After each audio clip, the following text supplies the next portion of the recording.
C'est à l'automne que Justin Trudeau organise un cocktail de financement privé où les invités doivent payer leur entrée 1500 $ chacun. Au suite de cet événement, le premier ministre met sur pied une nouvelle politique interdisant les rencontres de financement de partis dans les lieux privés. De plus, cette nouvelle loi exige que l'événement soit annoncé d'avance publiquement et que les informations concernant les investissements soient rendues publiques au suite de l'événement. L'opposition affirme que cette politique reste insuffisante. En effet, on peut y voir certaines lacunes. Les coûts d'entrée empêchent certains citoyens d'accéder au premier ministre. L'écart entre le minimum et le maximum d'argent qui peut être donné aux partis concède plus d'importance à certains contribuables. Et finalement, la présence des représentants des partis à ces événements peut mettre le pouvoir à risque de corruption. Le dimanche 29 janvier, un jeune homme de Québec âgé de 27 ans, Alexandre Bissonnette, ayant déjà propagé sa haine contre la minorité musulmane sur les médias sociaux, entre armé dans la Grande Mosquée de Québec pour y faire 6 morts. Après l'attentat de Québec, de nombreuses personnalités politiques se prononcent sur le sujet.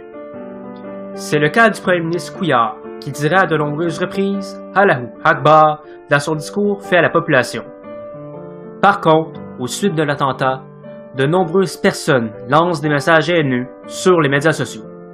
C'est aux suites de l'attentat de Québec que le philosophe Charles Taylor envoie une lettre au journal La Presse dans laquelle il déclare que le gouvernement ne devrait pas interdire le port de signes religieux aux employés de l'État.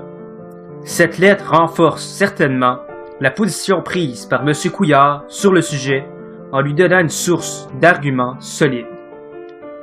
Après l'accident ayant eu lieu dans la capitale nationale, Gérard Bouchard et Charles Taylor sont rencontrés par Le Devoir.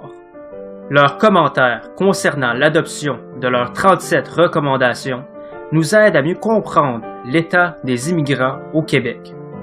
Nous avons sélectionné ici 4 de leurs recommandations. Diriger les immigrants vers la capitale nationale ou vers des milieux autres que la grande métropole de Montréal afin qu'ils puissent mieux s'intégrer au marché du travail.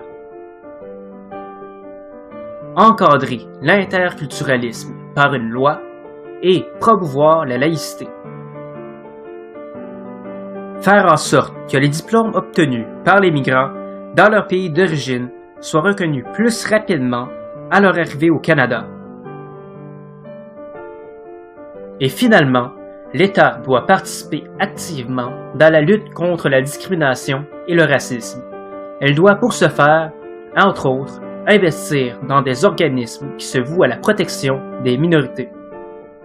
Ainsi se termine notre révision de l'actualité entre le 28 janvier 2017 et le 4 février 2017.